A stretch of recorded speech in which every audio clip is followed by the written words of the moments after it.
विषय की ओर अब बढ़ते हैं। हमारे साथ दो बेहद खास मेहमान जुड़ चुके हैं, पंकज मठपाल साहब और गौतम कालिया साहब। पंकज जी बहुत बहुत स्वागत आपका, गौतम जी आपका भी बहुत बहुत स्वागत। और आप दोनों को सबसे पहले नए वर्ष की ढेर सारी शुभकामनाएं।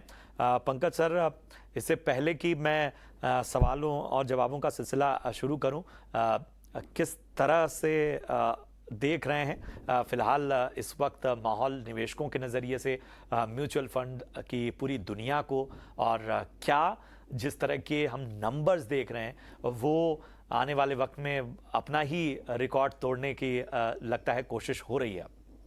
बिल्कुल। प्रशांत जी, आपको भी नए साल की बहुत बहुत शुभकामनाएं। और देखिए, टाइम अच्छा है, इसमें कोई दो राय नहीं है। लेकिन मार्केट में थोड़ी सी वॉलेटिलिटी बनी हुई है और उम्मीद है कि इस 2023 के फर्स्ट 6 मंथ्स ऐसे ही रहेंगे, जहां पर आपको उतार चढ़ाव की संभावना देखने को मिलेगी। लेकिन हम हमेशा कहते हैं कि इक्विटी में निवेश करना है तो आपका नजरिया लंबा होना चाहिए।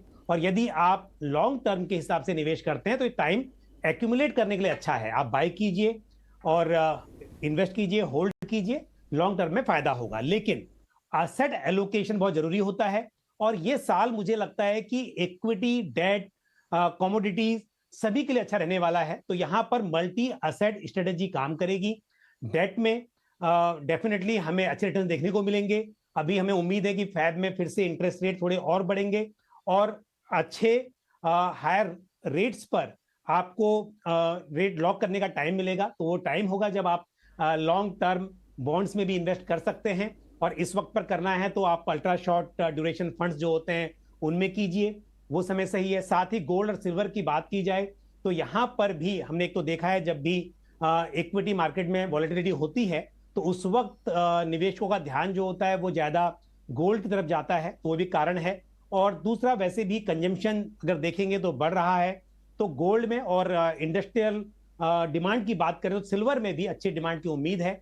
तो मेरे हिसाब से ये टाइम है कि प्रॉपर एसेट एलोकेशन कीजिए और अपने पोर्टफोलियो में सभी तरह के जो फंड्स हैं, चाहे इक्विटी, डेट, गोल्ड, सिल्वर, उन्हें शामिल कीजिए। बिल्कुल बिल्कुल। तो ये खास सलाह पंकज सर की ओर से आती हुई, गौतम साहब मैं आपके पास आना चाहूँगा। आप बताएं, 2023 की तैयारी है, और तैयारी ऐसी है कि हम जब भविष्य की ओर देख रहे हैं, पिछले दिनों हमने शो भी किया कि 2023 है तो अगले 23 साल की भी हमारी तैयारी होनी चाहिए कि हम कहाँ पहुँचेंगे हर रूप से। तो ऐसे में अगर हम देखें इन्वेस्टमेंट के नज़रिए से, निवेशकों के नज़रिए से, तो आपकी क्या खास टिप्स होंगी? नए साल की शुभकामनाएं सभी के लिए। मैं बस ये कहना चाहूँगा कि हर पर्सन, हर निवेशक की जर्नी अलग होती है। आप अपनी जर्नी के हिसाब से निवेश करिए। आपको जो आपके जो फाइनेंशियल गोल्स हैं उन्हीं के हिसाब से आप निवेश करिए। और अपना आपने जो प्लान बना के रखा हुआ है पहले से, उसी प्लान के हिसाब से निवेश करते रहिए। दो तीन चीजें जो ध्यान में आ रही हैं, जो सब निवेशकों को पता होनी चाहिए ये साल में, जैसे कि अभी बोला गया कि डेट अभी थोड़ा और अट्रैक्टिव लग रहा है इक्विटी के कंपैरिजन में। तो डेट में एलोकेशन बढ़ा सकते हैं लोग, क्योंकि उसमें अभी यील्ड्स भी ज्यादा आ रही है। पिछले साल 1-2 साल से तो ज्यादा अच्छा है ही, अट्रैक्टिव है ही। और दूसरी बात मैं ये कहूंगा कि अगर आप इमर्जिंग मार्केट और डेवलप मार्केट के बीच में देखेंगे तो यूरोजोन और यूएस में जितना कॉन्फिडेंस है उनकी इकोनॉमीज पे, वो थोड़ा कम है और उनकी मार्केट्स उतनी ज्यादा अच्छी नहीं करेंगी। इंडिया की मार्केट फास्टेस्ट ग्रोइंग मार्केट हो सकती है, एक्सपेक्टेड पूरी दुनिया की इन 2023। कॉर्पोरेट अर्निंग्स ग्रोथ हम सब एक्सपेक्ट करें अराउंड 14%। तो इंडिया की मार्केट अच्छी करेगी, ये उम्मीद है हमारी। और अगर आप ऑफशोर में आप अपना पोजीशंस बिल्ड करना चाहते हैं लॉन्ग टर्म के लिए, तो ये साल अच्छा है बिल्ड करने के लिए, क्योंकि आपको एंट्री पॉइंट्स मिलेंगे जिसमें आप ऑफशोर में भी आप अपना पोजीशन बिल्ड कर सकते हैं ऑफशोर म्यूचुअल फंड्स के द्वारा।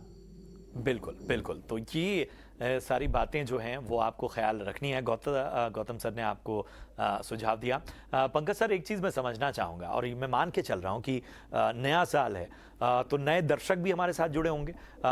ऐसे निवेशक भी होंगे जो शायद कोरा पन्ना है इस वक्त, तो ज़रा बताएं कि इस नए साल में जो नए निवेशक हैं उन्हें किन किन बातों का ख्याल रखना चाहिए अगर वो निवेश का नज़रिया अपना रहे हैं। वो एक मैं कह रहा हूं कि शायद वो आज से ही कुछ निवेश करने वाले हैं, तो उनको आपकी राय क्या होगी? किस तरह से वो अपने फंड का चुनाव करें, फंड मैनेजर का चुनाव कितना मायने रखता है, लिक्विडिटी कितनी मायने रखती है, ये सारे पहलू जो हैं वो ज़रा उनको बेसिक्स आप बता पाए।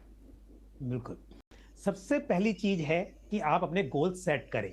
बिना गोल सेट किए हुए अगर आप इन्वेस्टमेंट कर रहे हैं तो ऐसा है कि आपने ये पता नहीं कि जाना कहाँ है और आप किसी बस में या ट्रेन में चढ़ गए हैं। तो आपको पता होना चाहिए कि डेस्टिनेशन क्या है आपका, कहाँ आपको पहुंचना है, ताकि आप टाइम पर से मॉनिटर कर सकें। आप अपने हिसाब से आपको फ्लाइट लेनी है, ट्रेन लेनी है या बस लेनी है, वो डिसाइड तभी कर सकते हैं जब आपको पता हो कि जाना कहाँ पर है। तो इन्वेस्टमेंट में ये बहुत जरूरी है कि गोल सेट करें। आपके long term, medium term, short term जैसे भी गोल हो, उसके हिसाब से फिर आप चुनाव करें कि क्या असेट क्लासेस आपके लिए सही रहेंगे। तो यदि आप मान लीजिए उदाहरण के तौर पर 1 साल के लिए इन्वेस्टमेंट करना चाह रहे हैं तो डेफिनेटली आपको इक्विटी से बिल्कुल दूर रहना चाहिए। लेकिन यदि आप 3 साल 5 साल के लिए कर रहे हैं तो यहाँ पर आप हाइब्रिड फंड्स, जिसमें कि इक्विटी, डेट या फिर मल्टी असेट फंड्स, जहां पर इक्विटी, डेट, गोल्ड, सिल्वर सभी तरह का इन्वेस्टमेंट होता है, उस तरह के फंड्स में कर सकते हैं या अपने हिसाब से भी पोर्टफोलियो डिजाइन कर सकते हैं। वहीं यदि आप लॉन्ग टर्म की बात कर रहे हैं तो हमने देखा है लॉन्ग टर्म में इक्विटी में बेटर रिटर्न्स अर्न करने की संभावना रहती है, तो ऐसे में डेफिनेटली आपका इक्विटी एलोकेशन ज्यादा होना चाहिए। फिर इक्विटी में भी क्या होता है कि सभी फंड्स एक जैसे नहीं होते हैं। यदि आप 15-20 साल की बात कर रहे हैं तो वहां पर स्मॉल कैप फंड्स को भी आप शामिल करें, बट नजरिया आपका 5-6 साल का है तो ऐसे में लार्ज कैप इंडेक्स फंड या फिर large and mid cap fund वो सही रह सकते हैं। तो पहली बात बहुत ही इंपॉर्टेंट जो थी, मैंने शायद लंबा इसको विस्तार से एक्सप्लेन किया, उसका रीजन यही है कि गोल सेट जरूर करना चाहिए और उसके बाद असेट एलोकेशन इंपॉर्टेंट है। दूसरी बात, कई बार नए निवेशक पास रिटर्न्स देखकर इन्वेस्टमेंट करते हैं। बहुत सारे सवाल आते हैं कि मैंने ये सेक्टरल फंड में इन्वेस्टमेंट किया हुआ है और मैं क्या करूं, यहां से एग्जिट कर लूं। तो हमेशा देखेंगे कि जो सेक्टर स्पेसिफिक फंड्स होते हैं वो किसी भी एक पर्टिकुलर टाइम पर बहुत अच्छा परफॉर्म करते हैं, लेकिन सेक्टरल फंड लॉन्ग टर्म के लिए नहीं है, क्योंकि ऐसा नहीं हो सकता है कि एक सेक्टर हमेशा अच्छा करेगा, हमेशा ब्रॉडर मार्केट को वो आउट परफॉर्म करेगा, ऐसा पॉसिबल नहीं है। तो आप जब पास रिटर्न देखते हैं तो कई बार ऐसा होता है आपने एक फिल्टर लगाया टॉप परफॉर्मिंग इक्विटी फंड और वहां पर आपके सामने कोई सेक्टरल फंड आ जाता है। तो ध्यान रखें कि आप डाइवर्सिफाइड फंड्स में इन्वेस्ट करें, आप फ्लेक्सी कैप फंड में इन्वेस्टमेंट करें। आप नए निवेशक हैं या तो आप लार्ज कैप इंडेक्स फंड जैसे कि निफ्टी 50, निफ्टी 100 वहां से शुरुआत करें, उसके बाद आप फ्लेक्सी कैप फंड में निवेश कर सकते हैं या लार्ज एंड मिड कैप एक कैटेगरी है वहां पे करें। तो पहले आप स्मॉल कैप और स्पेशली जो सेक्टोरल फंड्स हैं उससे आप दूर रहें, ये बहुत ही जरूरी है। साथ ही ये ध्यान रखें कि एक ही कंपनी के, एक ही फंड हाउस के बहुत सारे फंड्स में निवेश करने की बजाय उसमें भी आपका डाइवर्सिफिकेशन होना चाहिए, ये भी बहुत जरूरी है। और एक चीज प्रशांत जी, मैंने देखा है अक्सर आजकल बहुत बात हो रही है एक्सपेंस रेशियो की। डेफिनेटली एक्सपेंस रेशियो कम होगा तो आपको रिटर्न ज्यादा मिलेंगे, ये हम मान सकते हैं, लेकिन साथ में ये भी देखना जरूरी है कि क्या वो फंड कम एक्सपेंस रेशियो के साथ में अधिक रिटर्न डिलीवर कर पा रहा है, क्योंकि आपकी जो एनएवी होती है वो नेट ऑफ एक्सपेंसेस होती है। तो मैंने देखा है, ये मतलब प्रूवन फैक्ट है कि बहुत सारी स्कीम्स का एक्सपेंस रेशियो बहुत कम है बट रिटर्न बहुत ही पुअर है। उसके मुकाबले में ऐसी बहुत सारी स्कीम्स हैं जहां पर एक्सपेंस रेशियो 2% तक भी रहेगा रेगुलर प्लान का, बट रिटर्न्स बहुत ही अट्रैक्टिव रहे हैं। तो आपको सिर्फ एक चीज नहीं देखनी है, आपको एक्सपेंस के सामने रिटर्न कितना डिलीवर हो रहा है और रिस्क कितना लिया गया है रिटर्न डिलीवर करने के लिए, वो भी जानना बहुत जरूरी है। कई बार ऐसा होता है कि fund managers higher return generate करने के लिए कुछ एक्सेस रिस्क भी ले लेते हैं पोर्टफोलियो में। तो आपको कुछ पैरामीटर्स होते हैं जैसे कि स्टैंडर्ड डेविएशन है, अल्फा है, ये चीजें भी देखनी चाहिए। शायद नए निवेशक के लिए थोड़ा मुश्किल भी हो, पर नए निवेशकों को सलाह ये भी है कि उन्हें किसी प्रोफेशनल की मदद से इन्वेस्ट करना चाहिए। डायरेक्ट प्लान का आजकल बहुत चल रहा है, इस तरह का बात होती है, बट वो जो सीजन इन्वेस्टर्स हैं जो काफी समय से निवेश कर रहे हैं म्यूचुअल फंड में, उन्हें डायरेक्ट में करना चाहिए और नए निवेशकों को मेरे हिसाब से किसी प्रोफेशनल की हेल्प से निवेश करना चाहिए। बिल्कुल, बिल्कुल। तो बहुत ही ख़ास टिप्स सर की तरफ से आती हुई, और पंकज सर ने आपको बताया कि भई जो बेसिक्स हैं उनको तो आपको देखना ही देखना है, और किन-किन बातों को का ध्यान रखना है। बहुत सारी जो थियरीज़ हैं, जैसा एक्सपेंस रेशियो को लेकर बहुत क्लियर उन्होंने बताया कि एक जो थियरी है वो आम तौर पर ज़रूरी नहीं कि उस थियरी के हिसाब से ही आपको रिटर्न मिले। आपको किस चीज़ का वहाँ भी ध्यान रखना है, ये आपको विशेष रूप से देखना होगा। गौतम जी, मैं आपके पास आना चाहूँगा। जो रिस्क मैनेजमेंट है, ये भी हम इसको एक बेसिक्स में ही गिनेंगे। किस तरह से इसको कैलकुलेट करें, क्या तरीका होना चाहिए, किस तरह से इसे देखें? जी, अगर मैं एकदम सिंपल में अगर समझाना चाहूँ, तो रिस्क मैनेजमेंट वही चीज़ है कि जिस चीज़ को आप समझते हैं, वो चीज़ में आप पैसा डालिए। जिस चीज़ का दौर जारी है, जिसमें सब निवेश कर रहे हैं, आपको समझ में आए ना आए, आप उसमें पैसा डाल देंगे, तो फिर आपका ज़्यादातर वहाँ पे नुकसान होगा, क्योंकि आप सही नज़रिए से वो इन्वेस्टमेंट को देख नहीं पाएंगे। या अगर उसमें कुछ गलतियां हो गई तो आप फिर गलत रिएक्शन ले लेंगे। तो ये हमने देखा ही है, जब बिटकॉइन चल रहा था तो काफी लोग बिटकॉइन में निवेश करने लग गए। तो रिस्क यही है कि समय समय पे आपके पास ऐसी अपॉर्चुनिटीज आएंगी निवेश करने के लिए, मगर अगर आपको वो समझ में नहीं आ रही है तो आपको पैसा नहीं डालना चाहिए। और ये ध्यान में रखना पड़ेगा कि जहां पे आपका पैसा रातों रात दुगना तिगना हो सकता है, वहीं पे आपका पैसा रातों रात आधा या गायब भी हो सकता है। तो थोड़ा सा स्लो एंड स्टडी रखिए, ज्यादा ग्रीडी ना बनिए। अपने पहले से जो आप गोल्स बना रहे हैं उस गोल्स के हिसाब से ही निवेश करिए। गलतियां क्या करते हैं निवेशक की, वो कुछ अलग आ जाता है, उन्होंने कभी सुना नहीं है, बहुत एक्साइटिंग लगता है, उसमें ज्यादा पैसा डाल देते हैं और फिर वो चलता नहीं है, तो उनको फिर उनका भरोसा उड़ जाता है। तो ऐसे हमारे साथ कितनी बारी होता है कि कोई शेयर का टिप आ गया, तो वो कंपनी को बिना जाने उसके बारे में कुछ ना समझ के भी लोग पैसा उसमें डाल देते हैं। तो ऐसी चीजें ना करें, उसी में आपका फायदा है, उससे ही आपका काफी रिस्क मैनेज हो जाएगा।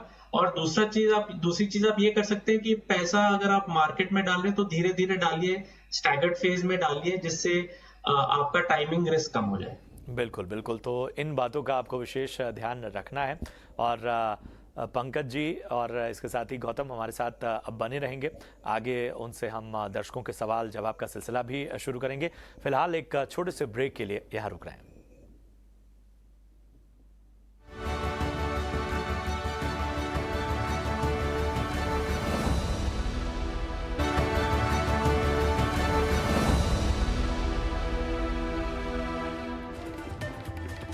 स्वागत है आपका ब्रेक के बाद, और आप देख रहे हैं ईटी मनी, बनो अपना फाइनेंस मिनिस्टर। और अब दर्शकों के सवालों का सिलसिला शुरू करते हैं, जिस पर भरोसेमंद सलाह देने के लिए हमारे साथ मौजूद हैं पंकज जी और गौतम जी।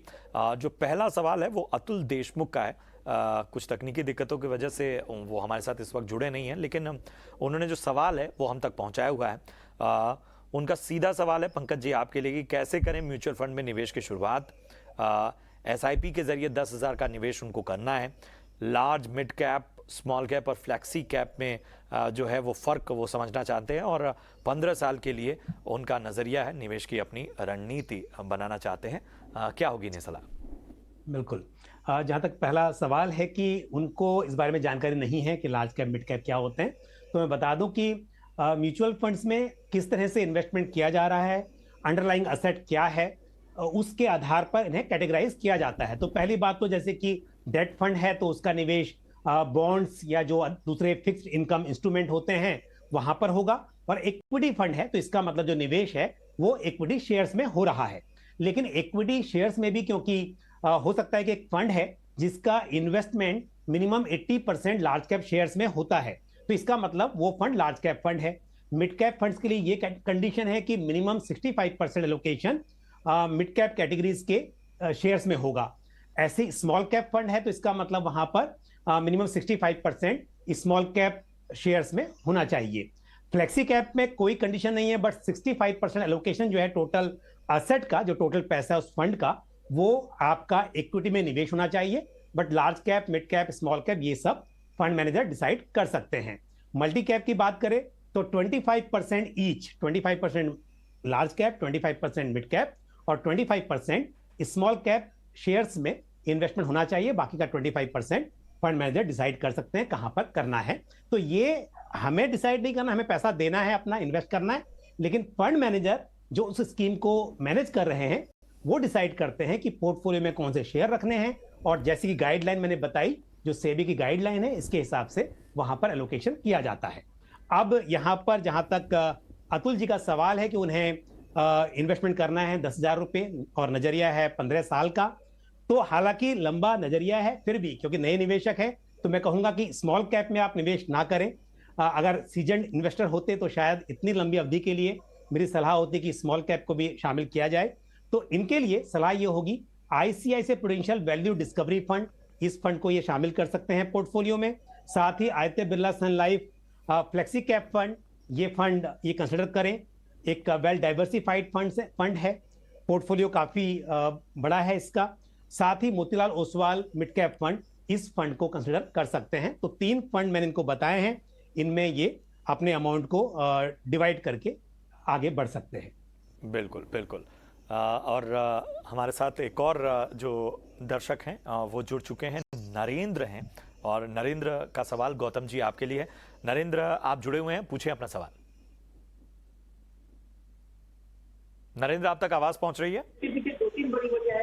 पहली बड़ी वजह तो ये है कि बाजार को ये लगता है कि अब अमेरिका में ब्याज दरें बढ़ने की रफ्तार धीमी होगी, और इस उम्मीद के बीच लगता है कि कुछ तकनीकी खामियां हैं जिसकी वजह से नरेंद्र से हमारा संपर्क नहीं हो पा रहा है, लेकिन नरेंद्र का सवाल जो है वो हमारे पास इस वक्त मौजूद है। नरेंद्र का सवाल है कि बच्चे की उच्च शिक्षा के लिए निवेश की प्लानिंग करना वो चाहते हैं। बच्चे की पढ़ाई के लिए 15,000 की एसआईपी कहाँ करना ठीक रहेगा? 20 साल का उनका नजरिया है एसआईपी के लिए, लक्ष्य उनका गोल बहुत क्लियर है। क्या होगी इनको सलाह गौतम? जी, तो नरेंद्र जी क्योंकि 20 साल का होराइजन रखते हैं, तो इसलिए मैं उनको सिर्फ इक्विटी म्यूचुअल फंड बता रहा हूँ जिसमें वो 15,000 डाल सके महीने का SIP. ICICI Prudential blue chip fund जो लार्ज कैप फंड है उसमें 4,500, एचडीएफसी फ्लेक्सी कैप फंड जो फ्लेक्सी कैप फंड है उसमें 4,500, तो इसी में इनका 9,000 हो गया 15,000 में से। और फिर 3 और फंड जो लार्ज मिड और स्मॉल कैप में निवेश करते हैं। एक है मेरे asset emerging blue chip fund, उसमें 2,200, कोटक इमर्जिंग इक्विटी फंड उसमें 1,800, और एसबीआई स्मॉल कैप फंड उसमें 2,000। तो इससे इनका 15,000 महीने का ये निवेश कर सकते हैं अगले 20 साल के लिए। ये आपको खास सलाह है नरेंद्र जी, और जाहिर सी बात है कि यहाँ पर आपको नज़र रखना होगा। और अब हमारे साथ एक और कॉलर हैं जो जुड़ चुके हैं, एस सिंगल साहब। एस सिंगल साहब, पंकज सर आपके लिए इनका सवाल है, पूछें अपना सवाल सिंगल साहब। लमसम करना था लॉन्ग टर्म के लिए, तो कोई अच्छा सा प्लान बताएं सर जो लॉन्ग टर्म के लिए हो, जिससे मैं इन्वेस्ट कर सकूं लगभग 1-1.5 लाख। ठीक है, तो बड़ा सीधा सवाल है पंकज सर, डिटेल आपके पास होंगी ही। 20 से 25 साल का निवेश का नजरिया है, 1.5 लाख का एक मुश्त निवेश वो करना चाहते हैं, बताएं। जी, 20-25 साल का निवेश करना है तो सब फंड्स अच्छे होते हैं इतने लंबे समय के लिए, बट फिर भी मैं सिलेक्ट करके इनके लिए 3 फंड बता रहा हूं। एक तो ICICI prudential large and mid cap fund, ये फंड इस फंड में निवेश करें, और तीनों स्कीम जो बता रहा हूं तीनों में आप 50,000 रुपीज इन्वेस्ट करें। 1.5 लाख अगर करना है आपको तो पहली स्कीम मैंने जैसे कहा ICICI prudential large and mid cap fund, दूसरी होगी क्वांट फ्लेक्सी कैप फंड, और तीसरी स्कीम मैं आपको सजेस्ट कर रहा हूं Aditya Birla Sun life small cap fund. तो ये 3 फंड में आप निवेश करें, 50,000 रुपया हर स्कीम में। लेकिन जहां तक आपने पूछा कि लमसम करना है, आपके पास पैसा अवेलेबल है तो भी आप इसे एक साथ मत कीजिए, थोड़ा सा स्टैगर्ड मैनर में कीजिए। और उसका तरीका है सिस्टमेटिक ट्रांसफर प्लान, यानी कि यदि 50,000 रुपए आपको करने हैं ICICI prudential large and mid cap fund में, जैसा मैंने कहा, तो पहले आप आईसीआईसीआई प्रूडेंशियल लिक्विड फंड में इन पैसों को पार्क कर दीजिए, और फिर वहां से आप वीकली एसटीपी शुरू कर दीजिए, ताकि आपका जो पैसा है वो एक साथ निवेश ना होकर अगले 2-3 महीने या 4 महीने में इस तरह से डिवाइड कीजिए कि उतने टाइम में चल सके। उससे फायदा ये होगा कि अगर अगले 3-4 महीने में थोड़ी सी कभी कभी गिरावट आती है तो उस वक्त पर आपको थोड़ी ज्यादा यूनिट्स मिल पाएंगी। तो इस वक्त पर क्योंकि मार्केट में उतार चढ़ाव का माहौल है, तो सलाह यह है कि अगर 1.5 लाख भी करना है, 50,000 एक स्कीम में करना है, उसको भी आप थोड़ा पार्ट में करें। तो सिस्टमेटिक ट्रांसफर प्लान एक अच्छा जरिया है ये करने के लिए। बिल्कुल। पंकज सर, इसी से जुड़ा मेरा एक सवाल था आपके लिए कि आज हम देख रहे हैं कि बहुत सारे निवेशक ऐसे हैं जिनका जो नज़रिया है वो लंबी अवधि, क्या हम कहें बहुत लंबी अवधि का उनका नज़रिया है। तो जब ऐसा नज़रिया लेकर निवेशक चलते हैं, वो भी जब हम मार्केट में आजकल काफ़ी उतार चढ़ाव देख रहे हैं, तो वहाँ पर आप अगर एक एक्सपर्ट राय देना चाहें तो वो क्या होगी? क्या इस लंबी अवधि का जो हमारा नज़रिया है, जैसे 20 साल तक का, क्या इसे हमें एक तरह से कुछ पड़ावों के साथ आगे बढ़ाना चाहिए? बिल्कुल। देखिए, पहली बात ये ध्यान रखना चाहिए कि आप भले ही बात कर रहे हैं 20-25 साल की, लेकिन कुछ भी परमानेंट नहीं होता है। तो आपको ये सोच के मैं बोल दूं कि आप तो 25 साल बोल रहे हैं, तो मतलब कितना भी रिस्क आप ले सकते हैं और आप सारा पैसा स्मॉल कैप में इन्वेस्ट कर लीजिए, ऐसा नहीं करना चाहिए। क्योंकि हो सकता है आपका मन भले ही 20-25 साल का है, पर बीच में जरूरत पड़ सकती है। तो पोर्टफोलियो में हमेशा आपको रिस्क को मैनेज करके चलना चाहिए। दूसरी बात यह है, जैसे मैंने अभी इनको कहा कि आपको स्टैगर्ड मैनर में इन्वेस्ट करना चाहिए। हालांकि 20-25 साल के लिए अगर मैं बात करूं, आप एक साथ लमसम भी कर देंगे और वो 20% घट भी जाएगा मान लीजिए, तो भी 25 साल में आपको प्रॉफिट होना है, ये गारंटीड है। लेकिन उसके बाद भी, मैं गारंटी वर्ड यूज कर रहा हूं क्योंकि 20-25 साल की बात है, हालांकि म्यूचुअल फंड में कोई गारंटी नहीं होती है, बट 20-25 साल में जो हमारा अनुभव है ये कहता है कि उसमें आपको नुकसान नहीं होगा। तब भी मैंने इनको कहा कि आप स्टैगर्ड मैनर में कीजिए, क्योंकि हमें समझना चाहिए कि अगर थोड़ी गिरावट आ गई और फिर बाद में आपको निकलने की जरूरत भी पड़ गई कुछ समय में, तो आपको नुकसान नहीं होना चाहिए। दूसरी बात, साइकोलॉजिकली ऐसा होता है कि यदि आप अपने इन्वेस्टमेंट में बहुत नुकसान देखते हैं, तो भले ही आपका नजरिया लंबा था, आप डर जाते हैं कई बार और फिर वहां से निकलने की कोशिश करते हैं। तो इसके लिए भी आपको ये बात मानते हुए भी कि आप लंबे समय के निवेशक हैं, आप रिस्क सहने की क्षमता रखते हैं, तो भी आपको सोच समझकर निवेश करना चाहिए। दूसरी बात ये जरूरी है, जब आप निवेश करते हैं, लक्ष्य लंबा हो, तो भी बीच बीच में आपको पोर्टफोलियो को रिव्यू करना चाहिए।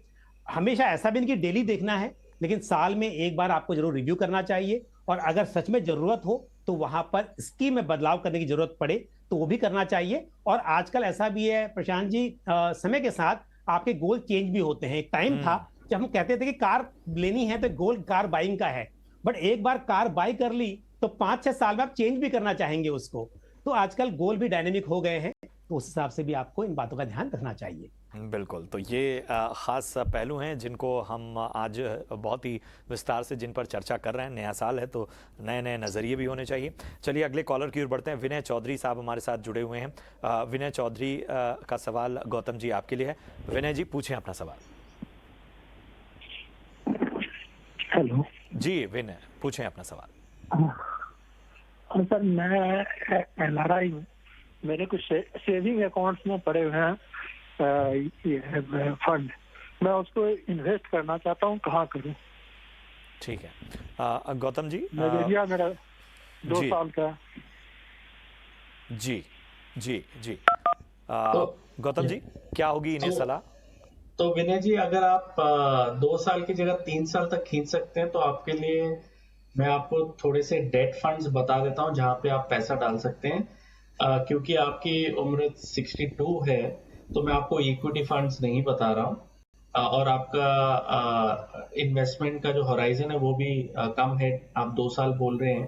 3 साल में क्या होता है कि आपका taxation, long term capital gains लगता है तो वो ज्यादा अच्छा है। तो इसलिए मैं आपको बोल रहा हूँ अगर आप 3 साल के लिए रख सकते हैं तो मैं ये डेट फंड्स आपके लिए बता रहा हूँ। Aditya Birla Sun Life corporate bond fund, Kotak corporate bond fund और HDFC short term debt fund. तो इसमें आप निवेश कर सकते हैं। इसमें आपको FD जितनी या FD से थोड़ी से ज्यादा रिटर्न मिलने की संभावना हाई है। तो ये डेट साइड में है, इसमें इक्विटी वाला एक्सपोजर मैं बिल्कुल नहीं सजेस्ट कर रहा आपके लिए। ठीक है, तो ये सलाह आपको मिलती हुई।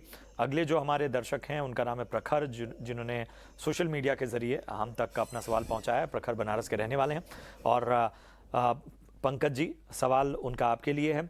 हर महीने 7 फंड में 22,000 का निवेश उन्होंने किया हुआ है और इन फंड्स में कब से निवेश कर रहे हैं उसकी जानकारी आपके पास है और 14 साल में वो 1.5 करोड़ का कॉर्पस चाहते हैं और एसआईपी से रिटायरमेंट के लिए उनकी प्लानिंग है। गोल के हिसाब से क्या कोई बदलाव करना चाहिए और अगर बदलाव चाहिए तो वो किस तरह का होना चाहिए? डेट फंड में इन्होंने कभी निवेश नहीं किया है तो वो चाहते हैं कि डेट फंड में अगर निवेश करना वो चाहें तो कहाँ करना बेहतर रहेगा और बाकी आपके पास फंड की डिटेल उनकी है।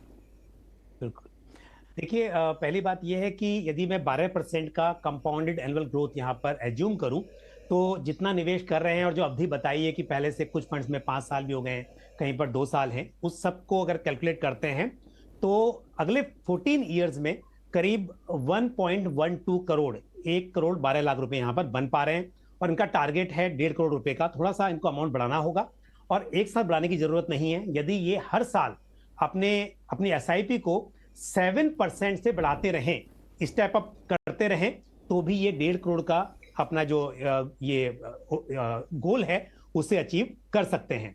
अब यहाँ पर क्योंकि नजरिया इनका थोड़ा लंबा है तो यदि रिस्क ज्यादा नहीं लेना चाहते हैं तो बिल्कुल फंड सही है, यहाँ बने रह सकते हैं। लेकिन 14 साल के लक्ष्य को देखते हुए मैं कहूंगा कि अगर थोड़ा सा स्मॉल कैप में एसआईपी कर ले तो अच्छा रहेगा। लार्ज कैप में एक्सपोजर ज्यादा है, वहां थोड़ा सा कम करके और ये एक स्मॉल कैप फंड ऐड कर सकते हैं, जैसे कि Aditya Birla Sun life small cap fund या फिर क्वांट स्मॉल कैप फंड, इसे छोटी मात्रा में ये शामिल कर सकते हैं, तो ये अच्छा रहेगा। दूसरी बात, जहां तक डेट का सवाल था कि डेट में कभी निवेश नहीं किया है और करना चाहिए, तो बिल्कुल यदि आपका नजरिया बहुत लंबा नहीं है और पोर्टफोलियो में थोड़ा सा स्टेबिलिटी के लिए आप चाहते हैं कि डेट इंक्लूड करें, तो इस वक्त पर आप अल्ट्रा शॉर्ट ड्यूरेशन फंड जो होते हैं, अगर नाम की बात करूं तो जैसे ICICI prudential ultra short term fund है, इस तरह के फंड में कर सकते हैं। और हम देखेंगे कि फैब में जैसे इंटरेस्ट रेट थोड़े और बढ़ते हैं और शायद वो पीक होगा, तब हम ये भी कर सकते हैं, कुछ कॉर्पोरेट बॉन्ड फंड्स में भी निवेश किया जा सकता है। बिल्कुल, तो प्रखर जी आपको ये सलाह है। उम्मीद है आपकी तमाम शंकाओं का समाधान हुआ होगा। और हमारे अगले जो कॉलर हैं वो हमारे साथ जुड़ चुके हैं। वीरेंद्र बघेल साहब हमारे साथ हैं और वीरेंद्र जी का सवाल गौतम आपके लिए है। वीरेंद्र, पूछें अपना सवाल। जी नमस्कार सर। जी नमस्कार, पूछें अपना सवाल। जी सर, क्या है कि मैं पहली बार एसआईपी में निवेश कर रहा हूं, तो मैं जानना चाह रहा था सबसे अच्छा म्यूचुअल फंड में कहाँ निवेश करना अच्छा रहेगा। ठीक है, आपका कुछ नजरिया? जी सर, अभी मैंने क्या है, एक फिलहाल 2022 नवंबर में एक म्यूचुअल फंड में निवेश किया था, एसबीआई ब्लू चिप फंड में। तो मैं और जानना चाह रहा हूँ 1-2 शेयर और अच्छा कोई शेयर जिसमें इन्वेस्ट कर सकूं लॉन्ग टर्म। कितना निवेश कर सकते हैं आप, पहले आप वो बताएं। जी सर, 10,000 रुपए करीब। ठीक है, 10,000। और कितनी अवधि तक आप कर सकते हैं? जी सर, 20 साल के लगभग। ठीक है, तो लंबी अवधि का इनका नज़रिया है। 10,000 तक का जो है वो निवेश करना चाहते हैं। फिलहाल एसबीआई ब्लू चिप में निवेशित हैं और भी इनको फंड सुझाव चाहिए। बताएं गौतम जी, क्या होगी सलाह? जी, तो आपने फंड तो अच्छा चुना है जिसमें आपने शुरुआत की है निवेश की। आप बस उसमें लगे रहें। और अभी अगर आप 10,000 और डालना चाहते हैं तो मैं आपको 2 फंड बता सकता हूँ। मेरे इमर्जिंग ब्लू चिप है और आप दूसरा देख सकते हैं HDFC फ्लेक्सी कैप फंड। ये 2 फंड में आप और निवेश कर सकते हैं ये एसबीआई ब्लू चिप के साथ। और आप अगर 20 साल का व्यू रखते हैं तो बहुत अच्छी बात है। बस ये ध्यान में रखना कि आप धैर्य से निवेश करिए। आपको हर दिन आपको वैल्यू दिखेगी, आपको लगेगा सही किया गलत किया, अरे आज मूल्य गिर गया, आज मूल्य थोड़ा सा बढ़ा है। इसको ज्यादा आपको देखने की जरूरत नहीं है। आप हर 3 महीने हर 6 महीने में देख सकते हैं। किसी भरोसेमंद डिस्ट्रीब्यूटर या एडवाइजर के साथ जुड़ सकते हैं, क्योंकि आपका 20 साल का नजरिया है।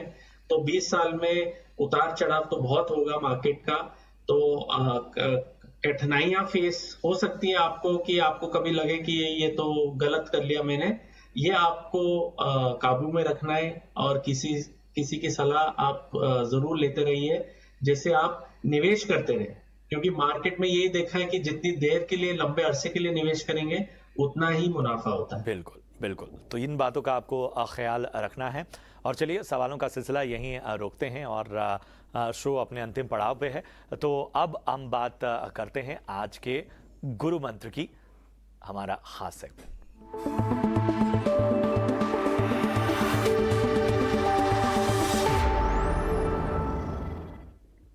तो पंकज जी, सबसे पहले बताएं आज आपके निवेश के गुरु मंत्र क्या है?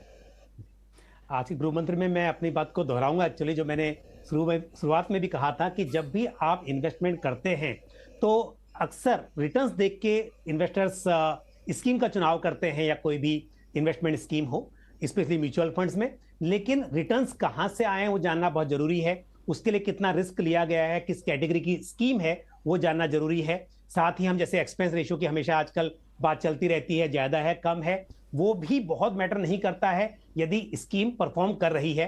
तो फंड मैनेजर किसी स्कीम को कैसे मैनेज कर रहे हैं वो बहुत इंपॉर्टेंट है। तो आप फंड हाउस कौन सा है, वो फंड मैनेजर कैसे हैं, उनका पास्ट एक्सपीरियंस कैसा है, किस तरह से वो जिन स्कीम्स को मैनेज कर रहे हैं 10 में से कितनी स्कीम उनकी परफॉर्म करती हैं, उन बातों को ज्यादा ध्यान दीजिए। इसके बजाय कि एक स्कीम आपने फिल्टर किया और निकल के आई कोई कि इसका लास्ट 1 ईयर में अच्छा परफॉर्मेंस थी या एक्सपेंस कम था, वो नहीं, बल्कि परफॉर्मेंस होनी चाहिए और उसके पीछे कुछ सॉलिड रीजन होने चाहिए। बिल्कुल बिल्कुल, तो ये है निवेश के गुरु मंत्र पंकज जी की ओर से। गौतम, आपके निवेश के गुरु मंत्र आज क्या है? जी, मैं ये कहना चाहूंगा कि मैंने बहुत बारी देखा है कि बहुत सारे निवेशक जब म्यूचुअल फंड में निवेश करते हैं तो वो हर स्कीम को ध्यान से देख के उस पर बहुत समय बिता के फिर सिलेक्ट करके निवेश करते हैं। मगर वही पैसा जो वो 10-10 हजार जोड़ जोड़ के वो जब 1 करोड़ बन जाता है तो वो 1 करोड़ सीधा निकाल के एक घर ले लेते हैं लोन के साथ 2 करोड़ का। तो मैं ये कहना चाहूंगा कि आपकी जो पूरी वेल्थ है, पूरी वेल्थ आपकी तभी ग्रो होगी जब आप सही एसेट एलोकेशन डिसीजंस लेंगे। मतलब कि रियल एस्टेट में कितना पैसा डालना है, गोल्ड में कितना डालना है, डेट में कितना डालना है और इक्विटी में कितना डालना है। ये आपका सबसे बड़ा डिसीजन, सबसे महत्वपूर्ण डिसीजन ये होता है, ना कि इक्विटी में कौन से स्कीम में डालें, ये स्कीम या वो स्कीम में। तो आपका जो पूरा रिटर्न है वो सबसे ज्यादा इम्पैक्ट आपकी पूरी वेल्थ पे, पूंजी पे तभी पड़ता है जब आप ये डिसाइड करते हैं कि आपको रियल एस्टेट में कितना रखना है और इक्विटी में कितना रखना है। तो ये एसेट एलोकेशन डिसीजन सबसे ज्यादा इंपॉर्टेंट है।